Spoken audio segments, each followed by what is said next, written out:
Hello everybody, मैं सरविंद कुमार रोजगार GS classes के यूट्यूब प्लेटफॉर्म में आप सभी को स्वागत करता हूं। यह सिलेक्शन सीरीज का पार्ट नंबर 6 है। इसमें अगले महत्वपूर्ण प्रश्नों का सॉल्यूशन किया जाएगा। तो चलिए प्रश्नों का सॉल्यूशन करते हैं। प्रश्न नंबर 1 टाइम एंड वर्क का प्रश्न है। ए एक कार्य को 20 दिनों में करते हैं और बी उसी कार्य को 30 दिनों में कर सकते हैं, तो वे मिलके इस कार्य को कितने दिन में समाप्त करेंगे। पहले जो कार्य करने का डेज दिया हुआ है अलग अलग दोनों का, वो लिख लेते हैं। ए 20 दिन में और बी 30 दिन में। देखिए प्रश्न में कह रहा है एक कार्य को, वही कार्य को दोनों कर रहा है अलग अलग डेज में। ठीक है, तो कोई भी कार्य हो सकता है। ठीक है, कार्य को कुछ भी मान सकते हैं। ठीक है ना, तो हम एक ऐसा कार्य लेते हैं जो ये दोनों नंबर ऑफ डेज से कटे। तो कौन सा ऐसा वैल्यू जो दोनों से कटे, वो दोनों का एलसीएम होता है। इसका एलसीएम 30 और 20 का एलसीएम कितना हो गया, 60। ये क्या हुआ, 60 टोटल वर्क आया। टोटल वर्क के लिए क्या करते हैं हम लोग, तो टोटल वर्क के लिए गिवन डेज का एलसीएम लेते हैं। ठीक है, देखिए हम यहाँ टोटल वर्क तो मान लिए हैं कुछ एलसीएम में। तो टोटल वर्क को डिवाइडेड बाई टाइम करेंगे तो क्या आएगा, इफिशियंसी। इफिशियंसी बोले या 1 डेज वर्क। इफिशियंसी बोले या इसी को 1 डेज वर्क बोले। कैसे, टोटल वर्क कितना आया है 60, और एक कितने दिन में उस कार्य को कर रहा है, 20 दिन में। 20 से डिवाइड करेंगे तो कितना आया, 20×3 = 60। यानी एक दिन में एक कितना कार्य करेगा, 3 कार्य। यही इफिशियंसी या 1 डेज वर्क को यहाँ लिखते हैं। और ये क्या होता है, इफिशियंसी। और इफिशियंसी और नंबर ऑफ डेज दोनों को मल्टीप्लाई करेंगे तो टोटल वर्क आना चाहिए। ठीक है, यहाँ 60 में 30 से डिवाइड करेंगे बी द्वारा लिए गए टाइम को, तो कितना आएगा इफिशियंसी बी का 2। अब देखिए क्या है, तो total work divided by time is equal to efficiency. तो अगर इसको उल्टा करेंगे, यहाँ पे लिखते हैं, हमें क्या निकालना है कि दोनों द्वारा मिलकर किया गया कार्य, लिया गया समय, दोनों द्वारा मिलकर कार्य करने में लिया गया समय। तो अगर इफिशियंसी को यहाँ लाते हैं और टाइम को इफिशियंसी की जगह ले आते हैं, तो टाइम बराबर क्या हो जाएगा, total work divided by efficiency. ये क्या निकला, टाइम। मिटाते हैं इसको, आगे समझाते हैं मिटा के। हमें क्या फाइंड आउट करना है, तो दोनों द्वारा मिलकर लिया गया समय। तो टाइम किसका, ए प्लस बी, दोनों जब साथ में कार्य कर रहा है तो क्या लिखते हैं, total work divided by efficiency. अब कार्य दोनों मिलकर कर रहा है तो इफिशियंसी तो दोनों का जुट के भाग होगा। तो 3 + 2 कितना हो गया, 5। 60/5 कितना है, 12 डेज। यानी बी नंबर ऑप्शन। क्या करना है पहले, तो गिवन टाइम है इंडिविजुअल का, उसको लिख लेंगे। फिर उसका एलसीएम ले लेंगे तो क्या निकलेगा, टोटल वर्क निकलेगा। अब टोटल वर्क को डिवाइडेड बाई इंडिविजुअल का टाइम, तो क्या निकलेगा, इफिशियंसी निकलेगा। हर एक इफिशियंसी लिख लेंगे। उसके बाद जो प्रश्न में पूछा गया है टोटल वर्क में इफिशियंसी से भाग देंगे तो क्या निकलेगा, time taken by both. Next, यहाँ करा ए और बी मिलकर एक कार्य को 10 दिन में करा। ए और बी का कार्य दिया हुआ है, टाइम टेकन बाई 10 डेज। और ए अकेले जब कार्य को करता है तो 15 दिन लेता है। अब क्या करना है, कोई भी टाइम दिया हो पहले लिख के उसका एलसीएम लेके टोटल वर्क मारेंगे। टोटल वर्क कितना हो गया, 10 और 15 का एलसीएम 30 हो गया। टोटल वर्क डिवाइडेड बाई ए और बी के द्वारा लिया गया समय, तो क्या निकलेगा, एफिशिएंसी। 30/10 कितना हो गया, 3 इफिशियंसी हो गया। ये क्या हो गया, इफिशियंसी हो गया। 30 डिवाइडेड बाई 15 2। हमें क्या निकालना है कि बी द्वारा लिया गया समय, टाइम किसके द्वारा, बी द्वारा। तो टोटल वर्क कितना है, 30 डिवाइडेड बाई बी की इफिशियंसी। यहाँ ए प्लस बी की इफिशियंसी कितना है, 3, और ए की इफिशियंसी 2। तो कह सकते हैं कि ए प्लस बी में से अगर ए को घटा लें तो क्या निकल जाएगा, बी की इफिशियंसी। तो बी की इफिशियंसी क्या हो जाएगी, 3 - 2 कितना हो गया, 1। तो टाइम टेकन बाई बी बराबर क्या हो गया, total work divided by B की इफिशियंसी कितना हो गया, 30 डेज। आंसर आ गया A number option. Next question, ए किसी कार्य को 24 दिन में करता है। ए के द्वारा कितना दिन लिया गया टाइम कार्य को करने में, 24 दिन। यदि बी ए से 60% अधिक कार्य कुशल है। देखिए यहाँ परसेंटेज आया है 60%। तो 60% जब भी परसेंटेज आएगा तो क्या है, इसका मतलब कि किसी ना किसी से तुलना दिया होगा। और यहाँ कार्य कुशल, कार्य कुशलता को ही तो इफिशियंसी कहते हैं। इफिशियंसी किसको कहा जाता है, तो कार्य कुशलता या दक्षता, उसी को इफिशियंसी बोलते हैं। यहाँ क्या दे रहा है, तो दक्षता दिया हुआ है। क्या दक्षता कह रहा है, कंपेयर में दिया हुआ है, तुलनात्मक दक्षता दिया हुआ है। कैसे, कह रहा है बी ए से 60% अधिक कार्यकुशल है। तो जब भी परसेंटेज आएगा तुलनात्मक रूप में, तो जिससे तुलना किया जाता है उसको 100% मानेंगे। क्या बताया है, जिससे तुलना किया जाएगा उसको कितना मानेंगे, 100% मानेंगे। तो देखिए बी का तुलना कर रहा है, कह रहा है बी ए से, तो किससे तुलना कर रहा है, ये कैसे निकालेंगे। तो जिसके साथ से या का लगा रहा है, जिसके साथ से या काला, किसके साथ से लगा रहा है, ए के साथ, तो यानी ए को कितना मानेंगे, ए को 100 मानेंगे और बी को क्या मानेंगे, तो बी प्रश्न में दिया रहेगा। यहाँ अगर इसका तुलना कर रहा है तो इसका अगर साइलेंट करते हैं, ए से को या का को तुलना साइलेंट करते हैं तो कह रहा है बी 60% है। बी कह रहा है 60 है, किसका, तो ए का। अगर ए 100 है तो बी कितना है, 60। दोनों का रेशियो ले लेंगे। अच्छा अधिक करा ना, 60% अधिक, तो 100 से 60% अधिक कितना हो गया, 160। काटेंगे, बी पंजे 100, बी आठी 60 से कितना हो गया 8:5। ये आ गया इफिशियंसी। तो टोटल वर्क क्या होगा, हमें टोटल वर्क बराबर क्या होता है, इफिशियंसी। किसकी इफिशियंसी, तो जिसका टाइम दिया हुआ है, तो टाइम किसका दिया हुआ है, ए का, तो ए का इफिशियंसी कितना है 5 मल्टीप्लाई बाई क्या, टाइम 24। टोटल वर्क कितना आ गया 120। अब क्या निकालना है, बी उस कार्य को कितने दिन में कर जाऊँ, टाइम किसका पूछ रहा है, बी का। तो टोटल वर्क 120 डिवाइडेड बाई किसकी इफिशियंसी, तो बी का टाइम पूछ रहा है, तो बी की इफिशियंसी कितनी आई है, 8 आया है। 15 8 20 यानी 15 एच। सी नंबर ऑप्शन। तो हम इफिशियंसी यहाँ प्रश्न से निकालते थे, फर्स्ट और सेकंड नंबर प्रश्न में जो इफिशियंसी निकालते थे वो यहाँ इफिशियंसी परसेंटेज के रूप में दिया हुआ है। नेक्स्ट प्रश्न, एक पिता अपने पुत्र से 4 गुना, देखिए यहाँ भी तुलना कर रहा है, तुलनात्मक वैल्यू दो तरीके से आएगा, इतना गुना है और दूसरा इतना प्रतिशत है, प्रतिशत के रूप में और गुना के रूप में तुलनात्मक वैल्यू आएगा।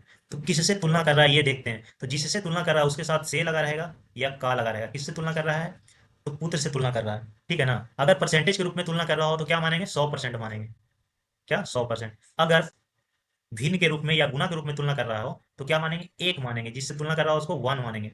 तो पुत्र से तुलना कर रहा है तो पुत्र को क्या मानेंगे, पुत्र को 1। और एक किसके साथ तुलना कर रहा है, पिता के। अगर इसका तुलना कर रहा है, इसको अगर साइलेंट करते हैं तो क्या आ रहा है, पिता 4 गुना है, पिता 4 गुना है ना, किसका, तो पुत्र का, यानी पुत्र को 1 है, इसमें 4 से गुना करेंगे तो कितना आ जाएगा, 4 एकम 4।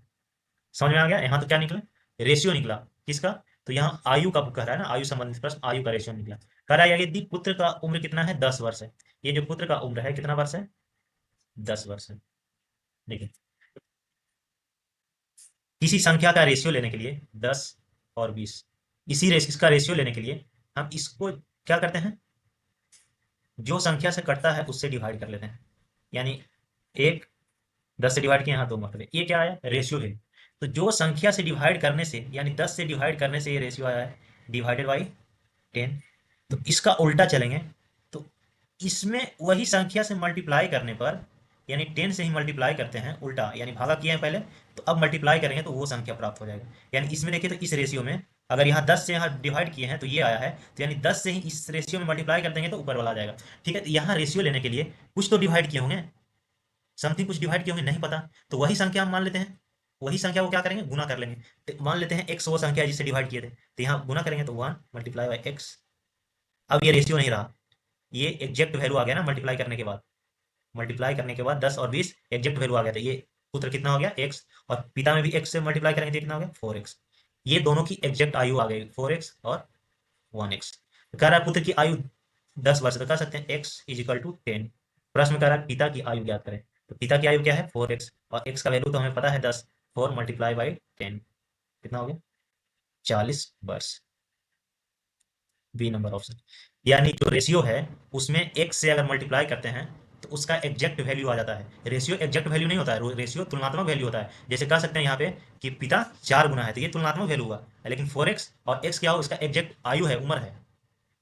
अब देखिए ये तो बेसिक मेथड हो गया हमारा, ये चीज याद रखना है, ठीक है ना। किसी संख्या में सेम संख्या उतना संख्या से भाग करते हैं तो जो रेशियो आता है उसको अगर उसी संख्या से मल्टीप्लाई कर दे तो वो संख्या आ जाएगा। ये सब छोटा छोटा कॉन्सेप्ट है जो आपका प्रश्न आसान बनाएगा। अब इसे मिटा देते हैं। अब क्या इतना लिखने की आवश्यकता था, नहीं। अगर आप बेसिक ठीक से जानते हैं तो इतना लिखने की आवश्यकता नहीं, तो ये बेसिक समझने के लिए आपको बताया।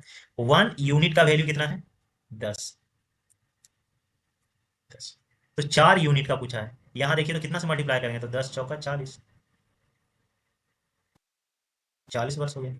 4 गुना ही तो है, पुत्र पिता पुत्र से 4 गुना कर दिया 10 का। नेक्स्ट प्रश्न, यहाँ देखिए पी की आयु की आयु की 1/3। देखिए तो यहाँ भी तुलनात्मक वैल्यू आया है। कैसे तुलना है, किसके साथ, का या से लगा रहेगा। क्यू के साथ का या से लगाया, तो क्यू को क्या मानेंगे 1, फ्रैक्शन के रूप में आया ना, या तो फ्रैक्शन के रूप में तुलनात्मक वैल्यू आएगा। अभी देखे थे 4 गुना बोला था, 4 गुना, इसको तो फ्रैक्शन के रूप में लिख सकते हैं, 4/1 यानी p/q के रूप में लिख सकते हैं ना इसे, ठीक है। या 1/3 को p/q के रूप में दिया हुआ, या फिर रहेगा क्या परसेंटेज, परसेंटेज वैल्यू रहेगा तुलनात्मक। तो क्या करते हैं, अगर फ्रैक्शन के रूप में हो तो 1 मानते हैं, तो क्यू की आयु 1 है, तो पी की आयु, अब इसको साइलेंट कर, दूसरा वैल्यू हो जाएगा कितना, उतना गुना, तो 1/3 कितना है, 1/3 इसका पी रेशियो क्यू आ गया। ठीक है।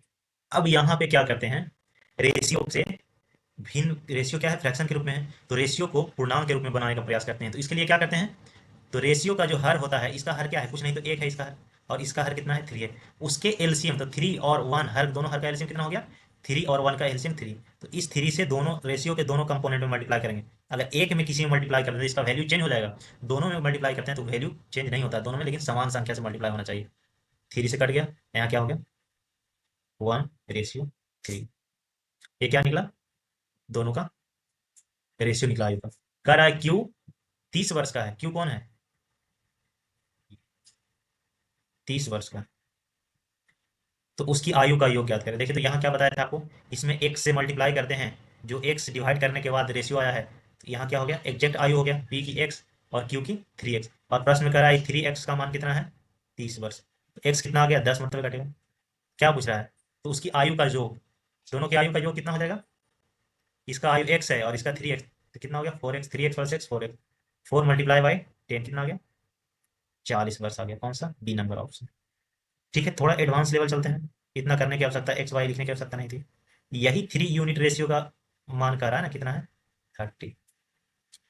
तो हमें ज्ञात क्या करना है, तो दोनों का योग, तो दोनों का रेशियो का योग कितना हुआ, 4, यानी 4 यूनिट का मान ज्ञात करने कह रहा है।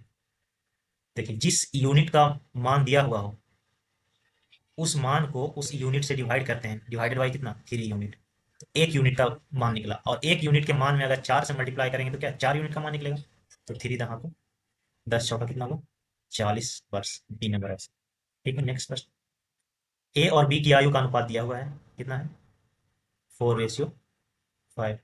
उसकी आयु का योग, अब डायरेक्ट चल सकते हैं क्या, नहीं, अगर आप चल सकते हैं तो अभी भी x मल्टीप्लाई कीजिए, 4x हो गया ए की आयु, और 5x हो गया बी की आयु, और कह रहा है दोनों का योग कितना है, तो 4x प्लस 5x जो हो गया, उसका वैल्यू कितना होगा, दिया हुआ 36 वर्ष, 9x बराबर 36 वर्ष, तो 9 से काटेंगे, 9 चौका 36, x वर्ष, x बराबर कितना आ गया, 4 वर्ष, क्या x बराबर 4 आ गया है यहाँ। तो ए की आयु कौन सी है, ये 4x, यानी 4x बराबर 8, तो 4 मल्टीप्लाई बाई 4 कितना आ गया, 16। अब यहाँ डायरेक्ट क्यों नहीं चले हैं, योग दिया हुआ है कितना, 36 वर्ष, तो रेशियो का योग कर लेते हैं, रेशियो का योग कितना हुआ, 9, और 9 यूनिट रेशियो का मान कितना है, 36। हमें क्या फाइंड आउट करना है, ए का रेशियो कितना है, 4, 4 का हमें मान निकालना है, तो 36 डिवाइडेड बाई सेम रेशियो जिसका मान दिया हुआ है 9, तो ये कितने यूनिट रेशियो का मान निकलेगा, 1 यूनिट का। अगर 4 यूनिट का निकालना है तो इसमें 4 से मल्टीप्लाई करेंगे, 9 चौका 36, 4 चौका कितना आ गया, 16 वर्ष, ये उम्र निकल गया, किसका, ए का, B number option. Next question, A और बी की आयु का योग कितना है, 40 वर्ष, 5 वर्ष पहले उसकी आयु का अनुपात कितना है। देखिए अभी करंट में ए प्लस बी का आयु कितना है, ए प्लस बी की आयु का योग कितना है, 40 वर्ष। कह रहा है 5 वर्ष पहले, 5 वर्ष पहले आयु कितना होगा, -5, उसकी आयु का रेशियो कितना है, 3, रेशियो 7। देखिए 5 वर्ष पहले ये आयु का योग है, तो एक के आयु में कितना घटेगा, 5 घटेगा, तो दोनों के आयु में 5-5 वर्ष घटेगा, तो योग में कितना घट जाएगा, तो 10 वर्ष, यानी कह सकते हैं दोनों की आयु का योग कितना है, 30 है, यानी 3 + 7 का वैल्यू कितना हो गया, 30, यानी 10 यूनिट रेशियो का वैल्यू कितना हो गया, 30।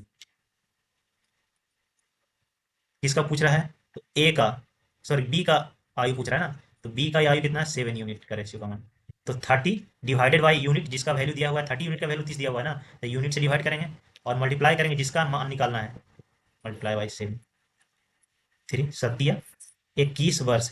ये कौन सी आयु निकला, यहाँ पे आयु निकला ना, 21 वर्ष आयु निकला, कौन सी, तो ये 5 वर्ष पहले वाली, कह रहा है वर्तमान आयु, वर्तमान आयु, तो 5 वर्ष पहले वाली आयु 21 है, तो अभी 5 वर्ष बढ़ जाएगा करंट में, तो 21 + 5 कितने हो गई, 26 वर्ष, कौन सी होगी, ए नंबर ऑप्शन। इसे बेसिक से भी बना सकते हैं, लेकिन 2 प्रश्न आपको बेसिक हम समझा दिए हैं, ज़्यादा बेसिक से नहीं चलेंगे, थोड़ा अपने आप को अपग्रेड करेंगे। नेक्स्ट प्रश्न, 2 ट्रेनें 45 किलोमीटर प्रति घंटा और 10 मीटर प्रति सेकंड की गति से चल रही है, तो कौन तेज चल रही है। देखिए एक की यूनिट किलोमीटर प्रति घंटा में है, दूसरे की यूनिट मीटर प्रति सेकंड में है, तो कौन तेज चल रहा है कौन स्लो चल रहा है, ये तो पता नहीं कर पाएंगे अभी। अगर फर्स्ट ट्रेन की चाल, अगर दोनों का यूनिट समान कर दें, फर्स्ट ट्रेन कर दें, फर्स्ट ट्रेन की चाल कितनी है, 45 किलोमीटर प्रति आवर, इसे मिनट अगर एक का चाल बदलना पड़ेगा, या तो एक का मीटर प्रति सेकंड बदल देते हैं, नहीं तो दूसरे का किलोमीटर प्रति आवर में बदल देते हैं। देखिए ये फर्स्ट ट्रेन हो गया। इसकी चाल कितनी हो गई? इसे किलोमीटर प्रति घंटा में बदलते हैं। किलोमीटर प्रति घंटा है ना, मीटर प्रति सेकंड में। 45 मल्टीप्लाई बाई 5/18। 9×5 = 45 और 9×2 = 18। कितना हो गया? 5×5 = 25/2। कितना हो गया? 25 का आधा 12.5।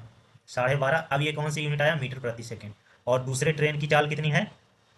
10 मीटर प्रति सेकंड। देखिए तो किसकी चाल अधिक है? फर्स्ट ट्रेन की चाल, यानी पहली ट्रेन की चाल। या तो दोनों का मीटर प्रति सेकंड में बदल देंगे, या दोनों को किलोमीटर प्रति सेकंड। अगर फर्स्ट वाले को छोड़ देते हैं वैसे ही, फर्स्ट की चाल कितनी है? 45 किलोमीटर प्रति आवर। दूसरे का चाल बदलते हैं, कितना दूसरे का चाल? 10 मीटर प्रति सेकंड। इसको किलोमीटर प्रति घंटा में बदलने के लिए 10 मल्टीप्लाई बाई 18/5। 5×2 = 18, कितना हो गया? 36 किलोमीटर प्रति। देखिए तो दोनों का यूनिट किलोमीटर प्रति घंटा में है। तो अब चाल किसकी अधिक लग रही है? तो 45 किलोमीटर प्रति घंटा वाले की, यानी फर्स्ट की। अब यहाँ पे देखिए दो कंसेप्ट आपको सीखने को मिला। एक तो मीटर प्रति सेकंड को किलोमीटर प्रति सेकंड में बदलने के लिए, किलोमीटर प्रति आवर को मीटर प्रति सेकंड में बदलने के लिए क्या करते हैं। दूसरा, मीटर प्रति सेकंड को किलोमीटर प्रति आवर में बदलने के लिए क्या करते हैं। देखिए दोनों समान ही आपको दिखेगा। एक में 5/18 से मल्टीप्लाई किए हैं और एक में 18/5। ये कंफ्यूजन हमेशा क्रिएट करेगा कि किस में 18/5 से मल्टीप्लाई करें और किस में 5/18 से मल्टीप्लाई किए। देखिए किलोमीटर क्या होता है? किलोमीटर बड़ा वैल्यू होता है और मीटर छोटा वैल्यू होता है। तो छोटा में बदलने के लिए छोटा से मल्टीप्लाई करते हैं। कैसे? छोटा कौन हो गया? 5। जो ऊपर छोटा हो गया वो छोटा हो गया। 5/18 क्या हुआ? छोटा वैल्यू होता है। यानी ऊपर वाला जिसका अंश छोटा हो गया ना, उस छोटा वैल्यू होता है। तो 5/18 क्या होगा? छोटा वैल्यू होता है। यानी बड़ा वैल्यू से छोटा वैल्यू पर जाने के लिए छोटा से मल्टीप्लाई करते हैं, और छोटा वैल्यू से बड़ा में, यानी बड़ा में बदलने के लिए बड़ा से, यानी 18/5 से। ये कॉन्सेप्ट हमेशा याद रखेंगे। नेक्स्ट प्रश्न लेते हैं। 110 मीटर लंबी ट्रेन विपरीत दिशा से 6 किलोमीटर प्रति घंटा की गति से दौड़ रहे एक व्यक्ति को 6 सेकंड में पार कर जाती है। तो ट्रेन की गति क्या होगी? देखिए ट्रेन संबंधित प्रश्न है, और इसमें एक कॉन्सेप्ट हम याद करवाएंगे आपको। ये याद करिए, स्पीड क्या होता है और उसका डिस्टेंस क्या होता है। ये हमेशा आपको कंफ्यूजन करेगा। देखिए जब ट्रेन, दो ट्रेन, या कोई ट्रेन रहेगा या कोई वस्तु रहेगा, दोनों स्पीड मतलब गतिशील वस्तु रहेगा और अपोजिट डायरेक्शन में आ रहा हो। ट्रेन ही मान लेते हैं, दोनों ट्रेन अपोजिट डायरेक्शन में आ रहा हो, तो दोनों की स्पीड v1 + v2 ऐड हो जाएगी। और जब दोनों समान डायरेक्शन में जा रही हो, यानी एक आगे जा रहा है दूसरा पीछे पीछे उसका जा रहा है, समान डायरेक्शन हो गया, तो क्या होता है? इसका स्पीड घट जाता है। ये चीज़ हमेशा याद रखना है ट्रेन संबंधित प्रश्नों के। डिस्टेंस क्या होता है? अगर ट्रेन किसी व्यक्ति को पास कर रहा हो, किसी व्यक्ति को पास कर रहा हो, किसी पोल को पास कर रहा हो, तब उसका डिस्टेंस क्या होता है? तो ट्रेन की लंबाई होती है, वही डिस्टेंस हो जाती है। अगर दो ट्रेन एक दूसरे को पार कर रही है, दो ट्रेन है, तब दोनों की लंबाई ऐड हो जाती है डिस्टेंस में। ये डिस्टेंस की बात कर रहे हैं। डिस्टेंस को क्या मानेंगे? तो दोनों की लंबाई या एक की लंबाई। अगर ट्रेन प्लेटफॉर्म को पार कर रही हो, तो प्लेटफॉर्म या पुल को पार कर रही हो, तो ट्रेन की लंबाई प्लस प्लेटफॉर्म या पुल की लंबाई, दोनों की लंबाई ऐड हो जाएगी। ये कॉन्सेप्ट याद रखना है और उसके बाद सोल्व करना है। देखिए 110 मीटर लंबी ट्रेन विपरीत दिशा से 6 किलोमीटर प्रति घंटा की चाल से दौड़ रहे एक व्यक्ति को 6 सेकंड में पार कर जाती है। अब क्या निकालना है? ट्रेन की गति। तो स्पीड क्या हो जाएगा? वेलोसिटी क्या हो जाएगा? दूरी अपॉन समय। देखिए यहाँ ट्रेन किसी व्यक्ति को पास कर रहा है और व्यक्ति की लंबाई ही कितनी होती है? नगन एक बिंदु की तरह, यानी जो दूरी होगी सिर्फ ट्रेन की लंबाई हो जाएगी, वही दूरी हो जाएगी। ये ट्रेन की लंबाई 110 मीटर, ये दूरी हो गया। डिवाइडेड बाई क्या? टाइम। टाइम कितना है? अब ये देखना है, 6 किलोमीटर प्रति, सॉरी टाइम कितना दिया? 6 सेकंड। ये आया क्या? तो लंबाई मीटर में था और समय सेकंड में था। ये क्या आ गया? काटते नहीं, ऐसे ही रहने देते हैं, मीटर प्रति सेकंड। ठीक है, हमें क्या बदलना है? तो इसको किलोमीटर प्रति, क्योंकि जो ऑप्शन में हमारा है और एक और समय जो व्यक्ति का दिया हुआ है वो किलोमीटर में है, तो इसका चाल क्या निकालेंगे? किलोमीटर प्रति घंटा में। तो 110 डिवाइडेड बाई 6 मल्टीप्लाई बाय क्या? छोटा यूनिट से किलोमीटर प्रति घंटा, बड़ा यूनिट में चल रहा है तो बड़ा से मल्टीप्लाई करेंगे, 18/5।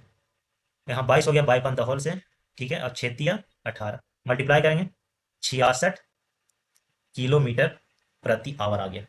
देखिए अब 66 किलोमीटर प्रति आवर क्या आ गया? तो दोनों ट्रेन ये निकाले हैं क्या? रिलेटिव स्पीड निकाले हैं ना, ये स्पीड भी। और इसमें क्या होगा? अब देखना है कि विपरीत दिशा में जा रही है ट्रेन या समान दिशा में। विपरीत दिशा में तो दोनों की स्पीड तो जुट के आई होगी, 66 तो दोनों की स्पीड आई होगी क्या? किसकी? दोनों दोनों गतिशील है ना। एक जिसमें व्यक्ति की चाल कितनी है? 6 किलोमीटर प्रति आवर। 66 में 6 व्यक्ति की है, तो दूसरे की ट्रेन की चाल कितना हो जाएगी? तो 66 में से 6 घटा देंगे तो कितना बचा? 60 किलोमीटर प्रति आवर ट्रेन की चाल। ए नंबर ऑप्शन। ठीक है।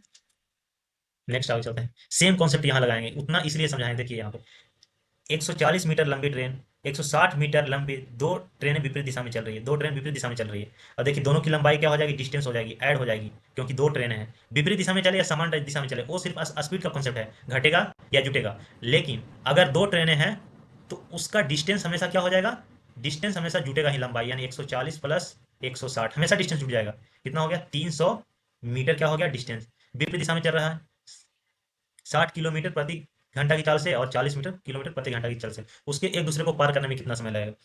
तो टाइम बराबर क्या हो गया, टाइम बराबर हो गया डिस्टेंस अपॉन चाल, यही होता है ना। तो डिस्टेंस कितना हो गया, 300। देखिए डिस्टेंस क्या है, मीटर में है, लेकिन यहाँ स्पीड दोनों का क्या है, किलोमीटर प्रति सेकंड में, किलोमीटर प्रति आवर में। और यहाँ देखिए एक चीज और देख रहे हैं कि दोनों क्या चल रही है, विपरीत दिशाओं में। तो रिलेटिव स्पीड क्या हो जाएगा भी, तो भी दोनों का स्पीड जुड़ जाएगा, क्योंकि विपरीत दिशा में चल रही है। 60 प्लस 40 कितनी हो गई, 100 किलोमीटर प्रति आवर, डिवाइडेड बाई चाल से कितना, 100 किलोमीटर प्रति आवर। अब देखिए स्पीड किलोमीटर प्रति आवर में है, जबकि तो अगर इससे डिवाइड करेंगे तो समय क्या आएगा, घंटा में आएगा। हमें समय घंटा में नहीं चाहिए, और यहाँ भी मीटर में दिया हुआ है, तो इसको क्या करते हैं, मीटर प्रति सेकंड में बदलते हैं। मीटर से प्रति सेकंड में बदलने के लिए छोटा वैल्यू से मल्टीप्लाई करते हैं ना, किलोमीटर से मीटर में जा रहे हैं, यानी 5/18। ठीक है, दो जीरो से दो जीरो यहाँ कटता है। उसके बाद क्या करेंगे, 18 तो ऊपर चल जाएगा ना, मल्टीप्लाई हो जाएगा, 3 × 18 डिवाइडेड बाई 5, 18 दिया 54 डिवाइडेड बाई 5, भागा देंगे 10×5 = 50, शेष बचा 4, 9×5 = 45, यानी 8 बार कटेगा। ये क्या आ गया समय सेकंड में, यानी 10.8 सेकंड, ए नंबर ऑप्शन। Next question. देखिए आज के लिए बस इतना ही, मिलते हैं अब नेक्स्ट वीडियो में।